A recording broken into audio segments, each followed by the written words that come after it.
This video is going to demonstrate how to assemble a clarinet. The clarinet has many different pieces, so we really need to be careful which ones we use first and which ones we assemble first. So I'd like you to locate your reed and go ahead and put your reed in your mouth.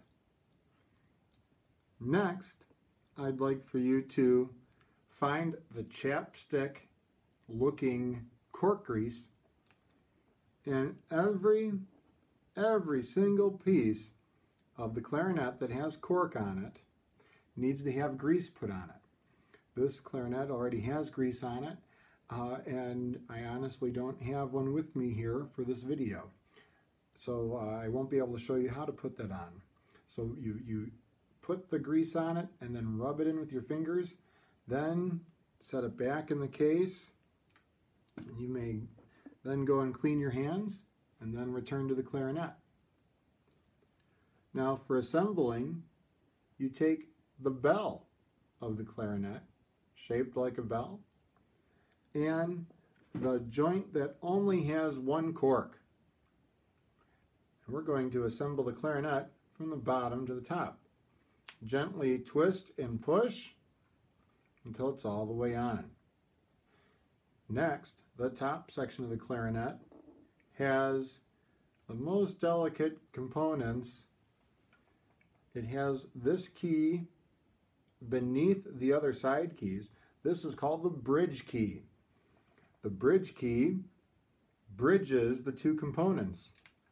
Find the second ring and depress it so that it lifts the bridge key.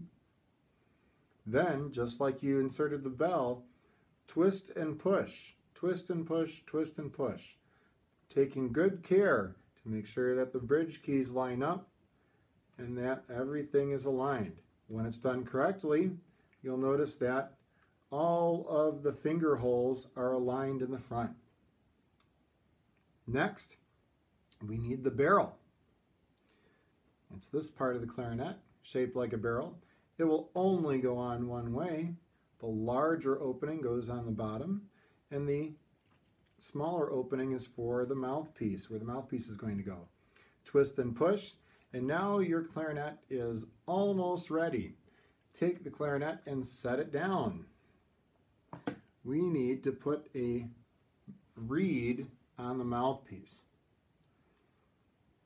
So the mouthpiece, you have the mouthpiece cap, leave that in the case, and now you have, hopefully you already have cork grease on your cork, and you have the ligature, the plastic mouthpiece, and the reed. The reed, hopefully if you noticed when I inserted it in my mouth, the reed has a very flat side and a slightly rounded side. It also has a thin portion and a thicker side. So a thin part and a thicker side. The thin part is what went in my mouth. Now, in order to assemble this part of the clarinet, you need to loosen the ligature screws. Remember to twist them towards yourself. Bring the top over it and twist it towards yourself. That's turning to the left. Lefty-loosey, righty-tighty. And with one hand, I'm lifting the ligature up and holding the mouthpiece so that I can insert the thick part of the reed into, or in between the ligature and the mouthpiece.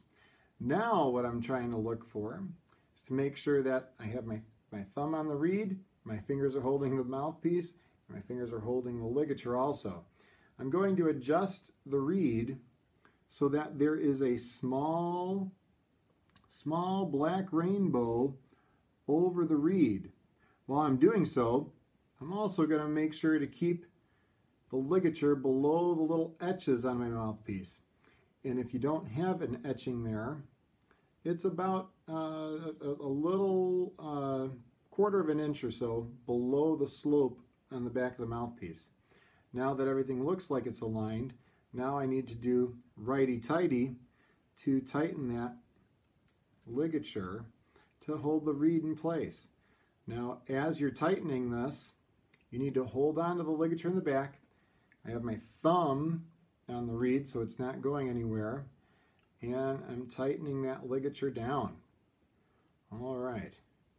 Now I can carefully twist and push the mouthpiece onto the barrel, therefore assembling the clarinet. The reed should align with the long key in the back of the clarinet and the thumb rest. Okay, now I believe our clarinet is looking good.